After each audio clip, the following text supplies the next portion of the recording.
Então eu diria o seguinte: nós vivemos tempos um pouco turbulentos, não só na igreja, não é? Se você olha os sindicatos, se você olha a política, se você olha os movimentos sociais, se você olha todas as entidades que de alguma forma mexem com a população, estão vivendo tempos turbulentos, politicamente turbulentos, socialmente turbulentos, tempos que nos fazem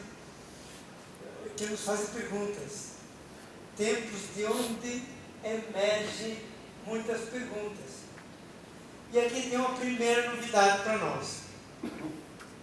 Sabe qual é a novidade? Normalmente as respostas precedem as perguntas. Normalmente as respostas vêm antes das perguntas. Por quê? O ser humano, pelo seu cérebro, pela sua capacidade, pela sua potencialidade, não suporta uma pergunta no vazio.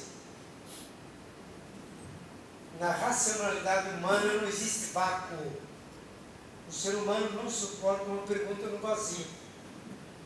Quando o ser humano faz uma pergunta individualmente ou coletivamente, ele já tem fragmentos de resposta escondidos na cultura, escondidos no cotidiano, escondidos no seu próprio consciente.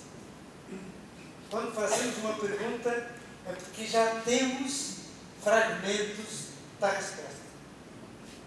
Por que fazemos a pergunta? Para organizar a resposta. As perguntas se fazem para organizar as respostas. Mas as respostas já estão dadas. As respostas aos problemas que estamos lidando hoje estão lá no sertão do Piauí com as mulheres que plantam, que fazem pão, que são sacerdotisas e diaconisas, não é? Não é? Que estão confessando e celebrando há muito tempo, com licença do Vaticano ou sem licença do Vaticano, não é?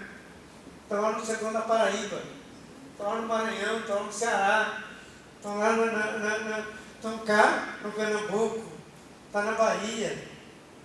Quer dizer, as respostas estão sendo dadas em migalhas por todo o Brasil. Então, as perguntas que a gente faz é para organizar aquilo que já se está fazendo por todo o Brasil. Por todo o Brasil já existem pequenas respostas, pequenas velas acesas, especialmente as mulheres na igreja. Eu vou fazer um desafio para vocês, mulheres. Façam um dia uma greve na igreja, um domingo. A igreja não vai abrir. A igreja não vai abrir. Que são as mulheres que carregam nas costas as pastorais, os movimentos, as paróquias, as comunidades. Se as mulheres resolverem fazer uma greve na igreja, olha, vai ser uma beleza, viu? Os padres não vão saber abrir como se abre a igreja. Né? Os padres não sabem o que fazer sem que o altar esteja arrumado. E assim por diante. As respostas estão aí. As respostas estão aí. As respostas às nossas perguntas dependem de muita escuta, de muita atenção. E aqui surge um problema. Nos últimos anos, ou nas últimas décadas, se a gente quiser, a Igreja Católica deixou de ouvir. A Igreja Católica já foi perita em escutar as bases. Já foi perita em visitar famílias. Já foi perita em prestar os ouvidos para os pobres. Parece que a Igreja Católica vem esquecendo isso. Outras igrejas hoje estão fazendo isso melhor. Então nós estamos hoje num certo paroxismo uma certa acomodação. E isso é generalizado. Isso é bastante generalizado. Normalmente, a gente procura a sacristia, a gente procura a liturgia, a gente procura o altar. Eu nunca vi nas celebrações tanta gente subir no altar. É um monte de gente. Não é? E ótimo, vai bem. Isso aí, uma bela liturgia é ótimo. Mas não só isso. Não tem nada contra uma liturgia bem feita, bem preparada, incenso, etc. Isso é muito bonito. Isso faz parte da arte na fé. Isso faz parte. Mas quando a gente fica só nisso, aí a gente está matando o Espírito. Então é a hora da gente, em tempos como estes, é hora da gente fazer o quê? Da gente voltar às fontes. Sabe o que faz uma árvore? Um juazeiro no sertão da Bahia, na época da seca, sabe o que ele faz? Ele busca água lá na raiz, que ele guardou quando choveu. Ele busca a água lá. E o danado, quanto mais seca, mais verde ele fica. O juazeiro. Que ele busca a água que está na raiz. E eu acho que é isso que nós estamos precisando hoje. Buscar água na raiz. Na fonte, a água sempre é mais transparente, mais limpa, mais saborosa, mais fresca. Na fonte é onde a água é melhor. Então, acho que nós estamos necessitando visitar as fontes que nos sustentam na igreja, nos pastorais sociais, nessa luta com o povo. E essas fontes, eu podia citar rapidamente, mas cada uma delas precisaria uma tarde para a gente. Essas fontes, de cara, é a boa nova de Jesus. Qual é a boa nova de Jesus? Sabe qual é a boa nova de Jesus? Deus nasceu na rua. Deus nasceu no caminho. Deus nasceu numa viagem. Deus nasceu fora de casa. Não havia lugar para ele.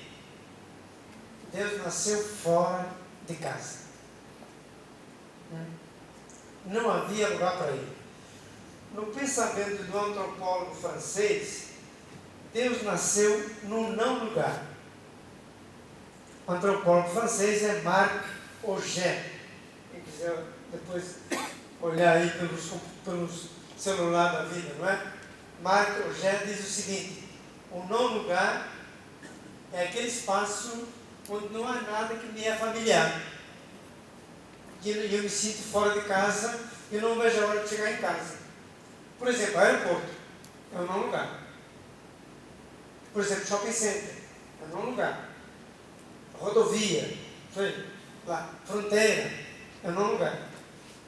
Um não lugar é onde a gente vê que está faltando o essencial. Está faltando calor, está faltando linguagem próxima, está faltando a gente, não é? Deus nasceu num não lugar, na periferia. Não havia lugar para ele na cidade, na sala, conforme a tradução bíblica. Diz Lucas, não havia lugar para ele. Ora, esse não lugar, hoje, está nas periferias, nos ribeirinhos, nos mangues, nas favelas, nos cortiços, está onde as pastorais sociais visitam, no cárcere, está por aí fora. Esse não lugar. Ora, o que a gente pode dizer hoje da boa nova de Jesus Cristo?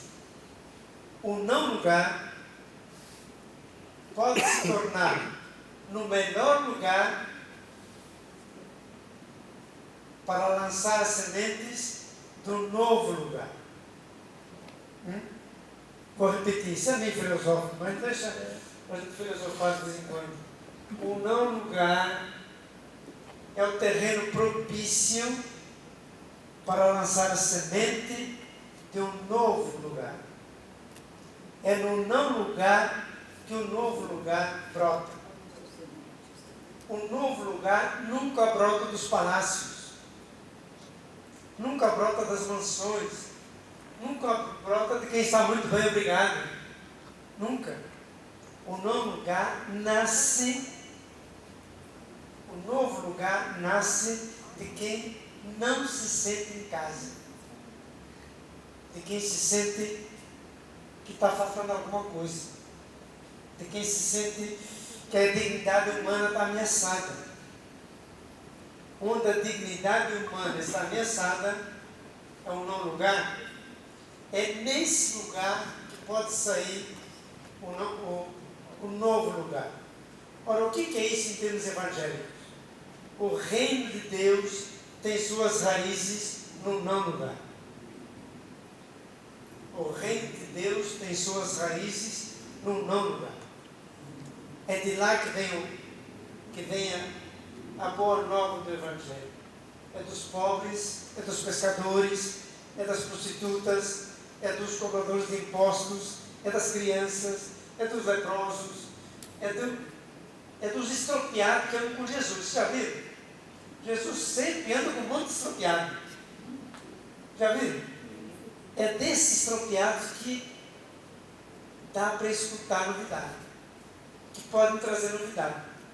Porque quem está no seu lugar, no seu status, não tem novidade. Não tem novidade. Quem vive em palácio não tem novidade. Quem vive em fortaleza não tem novidade. Só tem novidade quem habita o não lugar. De onde nasceram os sambas que falam de moradia, por exemplo? Tem muito samba que fala de moradia. Por que os sambas falam de moradia? De onde vieram os sambistas? Do morro. Por que o carnaval fala com tanto esplendor? Que veio do morro. Quer dizer, é o não lugar que pode trazer alguma coisa nova na sociedade. Nada de novo pode vir dos lugares já estabelecidos, de quem está estabelecido, de Mansky. Imagina, o que pode vir de novo de Mansky? Inteligência artificial, que não é inteligência coisa nenhuma, é um montão de dados. A gente está apresentando a inteligência artificial como se fosse uma grande revolução. Não é. Isso já se fazia há mais tempo, desde os anos 50, 60, os computadores já conectavam dados. O que a inteligência artificial faz é acelerar o processo de conexão de dados. Mas alguém tem que botar os dados lá. Quem é que pode botar os dados lá? Apenas uma inteligência humana. Apenas uma inteligência. Olha, aquele negócio artificial não é inteligência. É uma conexão de dados hiper acelerada.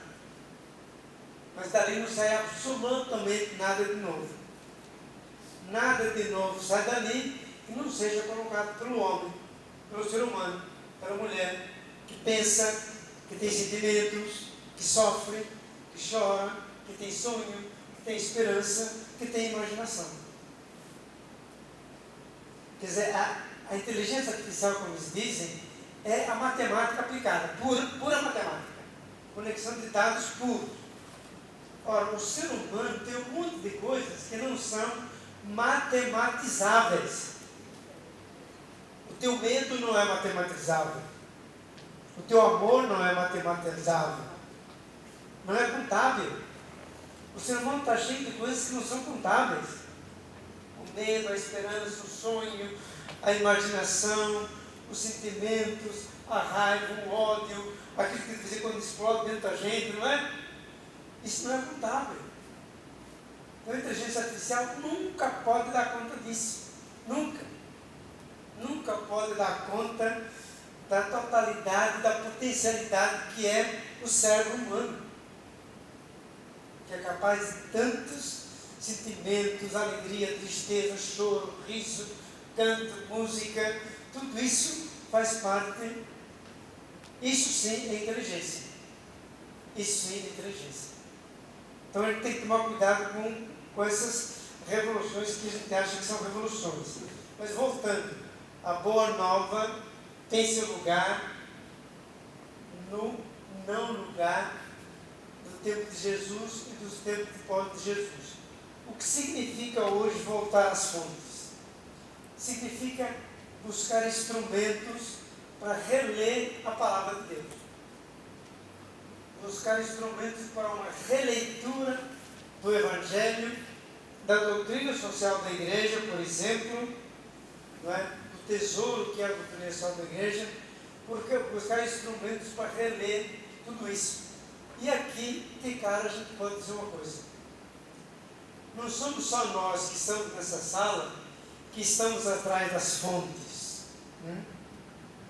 Não são só os pastorais sociais que estão atrás das fontes do Evangelho.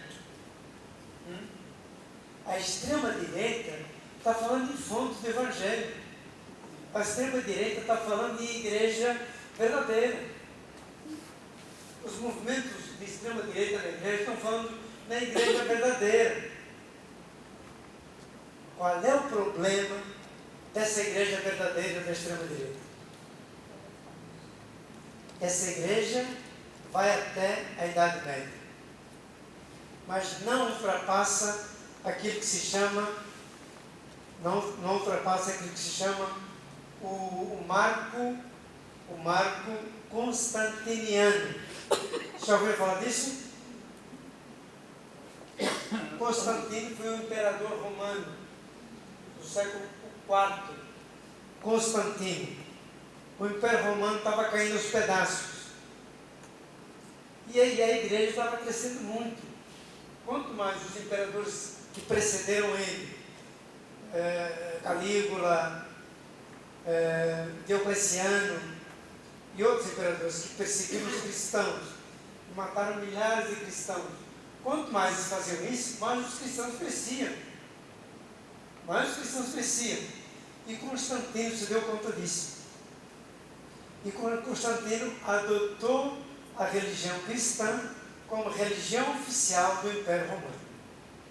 Em 313, no ano 313 da nossa era, Constantino adotou a religião cristã como religião oficial do Império Romano. Dizem que ele teria se convertido, visto uma cruz, no meio de uma guerra, não sei o que lá. Isso pode ser verdade, não pode ser lenda. Também não importa se ele se converteu ou não converteu, não importa. O fato é que ele fez da religião cristã a religião do Império. Daí para frente, de Constantino para frente, os bispos viraram príncipes. A igreja começou a ter muitas terras. Surgiu o alto clero e a ralé do clero, que estavam com os pobres. Ia para o campo, como o Guardares, não é?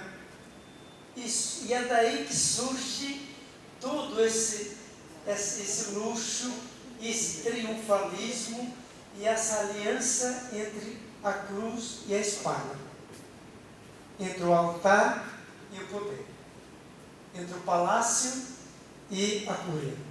É a partir daí que surge esse imbricamento, essa aliança de religião e poder, de religião e poder romano. É a partir de Constantino. Constantino vai para Constantinópolis, que hoje é Istambul, e cria o Império, o Império Romano do Oriente, e deixa os filhos dele com o Império Romano do Ocidente, da Turquia para cá. Não é? O Império Romano do Ocidente caiu imediatamente. Caiu no século V. O Império Romano do Oriente vai durar ainda 1000 anos. Vai até 1500. O Império Romano do Oriente, da Turquia para lá. Não é? Vai até 1553, parece, 1453, uma coisa assim. Não é? Mas o Império Romano cai logo. Cai porque estava apodrecido de corrupção. Então, quando a extrema-direita fala de buscar a igreja verdadeira, é buscar a igreja triunfal, a igreja aliada ao poder, a igreja que tem muita terra, muito dinheiro, a igreja que virou principesca, a igreja que virou o príncipe se veste como príncipe, a igreja que começou a se afastar dos pobres, que criou o purgatório e criou o inferno, né? Para poder dominar a consciência dos pobres. É a partir de Constantino que isso vai se acelerando, cada vez mais, até chegar ao 1500, ao Concílio de Trento, etc. É a partir de Constantino. Esse é o saudosismo que a extrema-direita busca. Ora, a gente tem que ter coragem para ir às fontes para além do marco constantiniano. E as fontes para além do marco constantiniano são a Igreja Apostólica, Tempo dos Apóstolos, Pedro, Paulo, João, Tiago, quase todos foram martirizados, não é? O tempo das perseguições, o tempo das catacumbas, o tempo dos mártires. É a igreja dos primeiros séculos, até o século IV. Essa é a igreja que nasce da proposta de Jesus Cristo. Se a gente quiser mais ainda ir às fontes, tem que ir até Jesus Cristo. Tem que ir até a prática de Jesus. Então, eu acho que é isso que nós temos que resgatar hoje aqui. Hoje na nossa pastoral. Esse instrumento de ler as fontes de onde veio a igreja. E depois da doutrina social da igreja, que é uma maneira de atualizar o Evangelho diante das questões sociais. Isso se chama doutrina social da igreja, que nasce, e aqui vale a pena fazer um paralelo. A doutrina social da igreja nasce nas turbulências da Revolução Industrial. A renovaram o primeiro documento da doutrina social da igreja, renovaram as inovações, as coisas novas, as inovações que vão surgindo. Porque naquela época era a indústria, naquela época era a Revolução Industrial, que estava a todo vapor. Navios, trens, carros, né? Pessoas em capacidade, pessoas indo para as Américas. No século XIX, quase 100 milhões de pessoas deixam a Europa vêm para as Américas. A Revolução Industrial absorve alguns empregados, mas não absorve todo o povo que deixa a cidade naquela época. Basta ler os primeiros capítulos de Marx, vocês vão ver isso. O esvaziamento do campo, o inchamento da cidade e a migração para as novas terras da América. E ali você tem também a condição extremamente precária dos trabalhadores na indústria incipiente. 15, 16 horas a jornada de trabalho, mulheres que dormiam ao pé da máquina para não perder tempo, crianças de 8, 10, 12 anos trabalhando na fábrica, os mineiros que morriam antes dos 40 anos, por causa do ar que respiravam nas minas. Está cheio de relatórios médicos do século XIX de mineiros com doenças de pulmões, com 29, 28, 30, 32, 35 anos, e que morrem cedo. Então surgem as viúvas, surgem os órfãos, surge a prostituição. E é nesse clima, é nesse ambiente da Revolução Industrial que vão nascer as congregações apostólicas do século XIX. Dezenas de congregações apostólicas nascem no século XIX, voltadas para rostos e situações muito concretas. Por exemplo, a congregação para as mulheres prostituídas, nós vamos lá. A congregação para os órfãos e as viúvas, a Madre Paulina, né? A congregação para os jovens que estavam perdidos, São João Bosco, né? a congregação para os mineiros, não sei agora o nome dela, mas nasce uma congregação para os mineiros. E nasce uma congregação para os migrantes, que é a minha raça, é a minha tribo. Não é? Quer dizer, as congregações do século XIX se equivalem muito às pastorais sociais de hoje. Eu diria que são as pastorais sociais de hoje, voltadas para um rosto muito concreto. O migrante, o jovem, a mulher prostituída, a criança abandonada. Não é? Nascem congregações com esse caráter apostólico, diferente da vida religiosa anterior. São congregações religiosas também, vida comunitária também, mas acrescentam um carisma apostólico. Congregações que vão a campo atrás daqueles que a Revolução Industrial atropelou.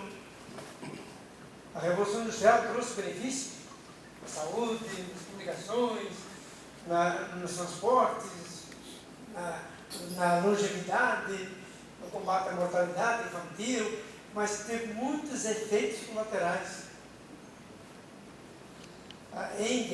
Engels lançou um livro em 1844 que se chama A Condição dos Trabalhadores Ingleses, a condição dos trabalhadores nas fábricas da Inglaterra. 1844. O colega de Marx lança esse livro. Qual é o subtítulo da Renovada? A Condição dos Operários. É interessante a gente notar isso. A leitura que faz a Renovada do final do século XIX e a leitura que faz Engels são praticamente a mesma. A condição dos operários é precária, é perversa. O capitalismo, como toda criança, já nasce nu. Já nasce revelando toda a sua perversidade. Era perverso na indústria incipiente. Em Manchester, na Inglaterra, depois no outro lado da Mancha, depois no outro lado do Atlântico. Detroit, Chicago, Nova York, e assim por diante. Não é? Então, o título da obra de Engels vai ser o subtítulo da Renovada. A Condição dos Operários. Só que por 50 anos atrás. Meio século atrás. A igreja chega 50 anos depois. A igreja do século XIX perdeu os operários para o comunismo. Quando sai a Renovada, todos os países da Europa já tinham um partido comunista, já tinha havido várias internacionais comunistas, não é? Então, uma das razões da Renovada é justamente o comunismo. E ela nasce contra o comunismo. Ela nasce do enfrentamento direto ao comunismo. Mas por quê? Não pela leitura que é feita da realidade. Ela nasce contra o comunismo, e o comunismo veio como ateu. Essa é a razão por que a igreja combate o comunismo na Renovada. Por ser ateu, não pela leitura que faz a realidade. Porque a leitura de Engels e a leitura da Renovada se parecem muito. Os trabalhadores precisam se organizar, os trabalhadores precisam buscar seus direitos, o salário não é o salário individual, é o salário para a família. Essa linguagem um pouco acadêmica, um pouco não sei o quê, um pouco teórica que eu estou usando aqui. Essa linguagem vale no encontro como aqui, mas não vale lá na trincheira da pastoral.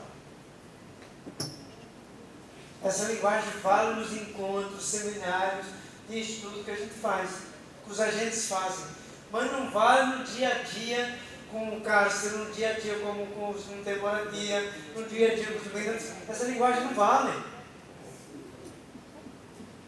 A linguagem da fronteira das pastorais deve ser diferente da linguagem que a gente da academia ou do nosso seminário.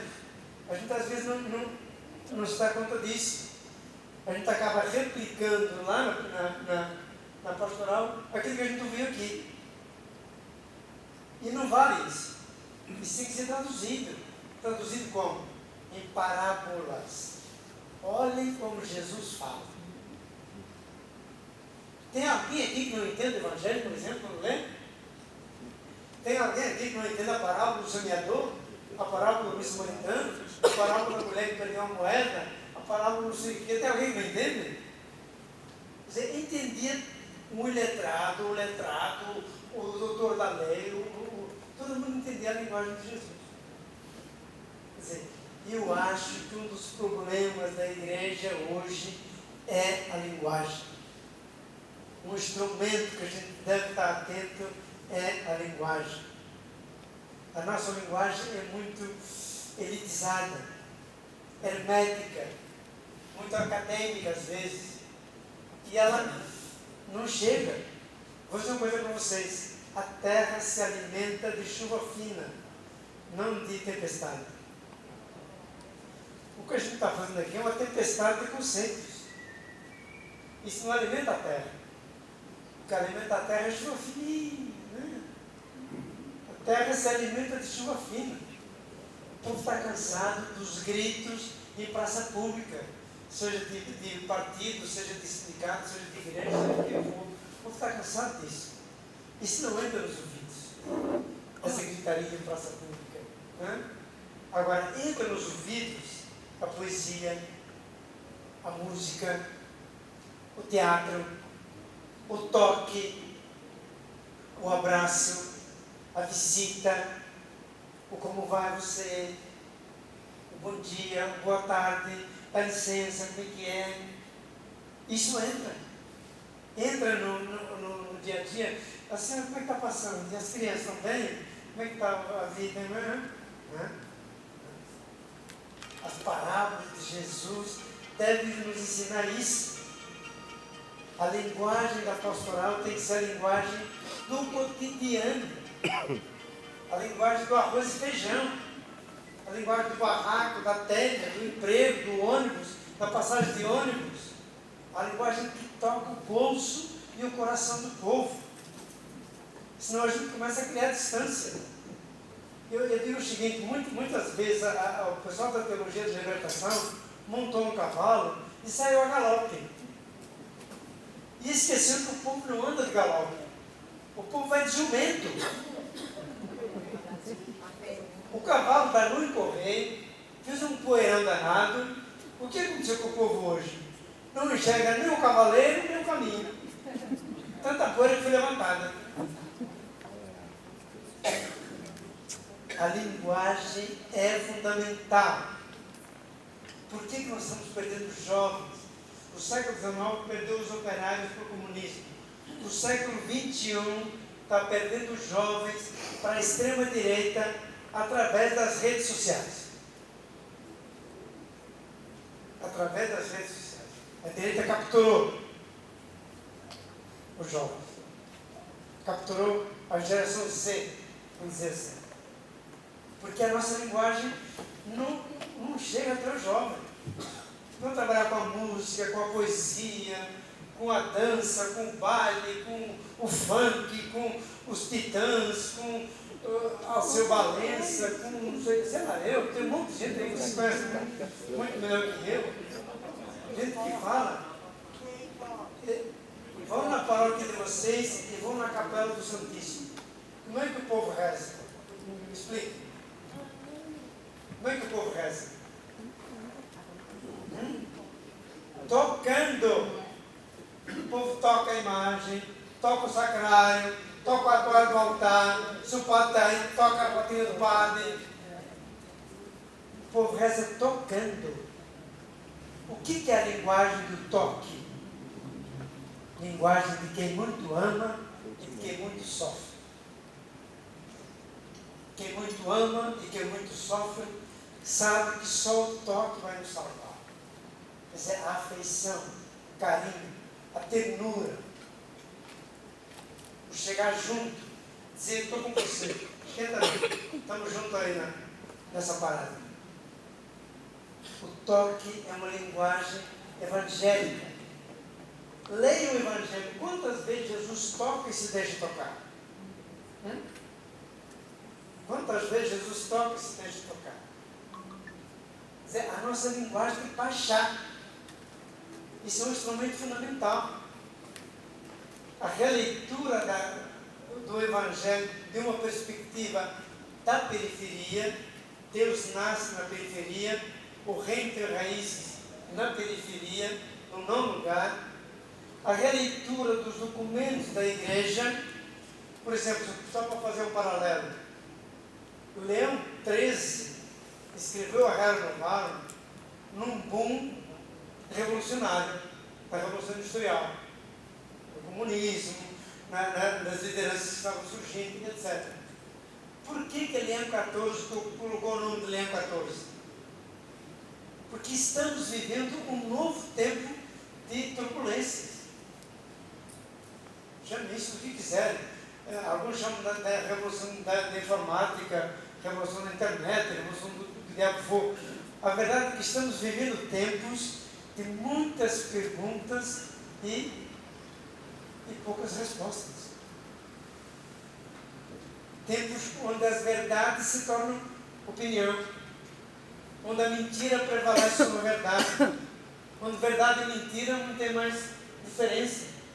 Quando a gente diz alguma coisa, recebe alguma coisa, você vai investigar essa verdade, porque dá para acreditar. Tempos onde a gente está meio perdido. Nós hoje somos como as pastorais sociais, barquinhas muito frágeis numa baita de uma tempestade. Então, na tempestade não se vê, não tem âncora que aguenta, a bússola não funciona, o porto não dá para ver, o farol não dá para ver. A tempestade é isso. Então, para fugir dessa tempestade, a gente vai ter que dar uma sentada. Sentada rápida, né? A gente vai ter que dar uma estudada. A gente vai ter que pegar alguns instrumentos na mão. Depois a gente vai voltar a essa coisa dos instrumentos. Pegar alguns instrumentos na mão. E entre esses instrumentos está isso. A boa nova do Evangelho pré-constantiniano, a doutrina social da igreja e uma linguagem cotidiana. A linguagem pastoral é a linguagem do café com leite, do feijão com arroz, a linguagem do pescador, a linguagem de quem está na rua. E a linguagem não é a linguagem que a gente usa num momento como esse. E a gente tem que ter isso muito claro. Tem que traduzir essa linguagem. Não é uma parábola, não é uma música, como uma história, é como se fosse dar uma aula de catecismo. Você tem que traduzir o pensamento, não é? E eu paro por aqui, tem muita outra coisa para dizer, mas eu paro por aqui, senão a Rosa quer dizer, epa, está na hora. Pontual.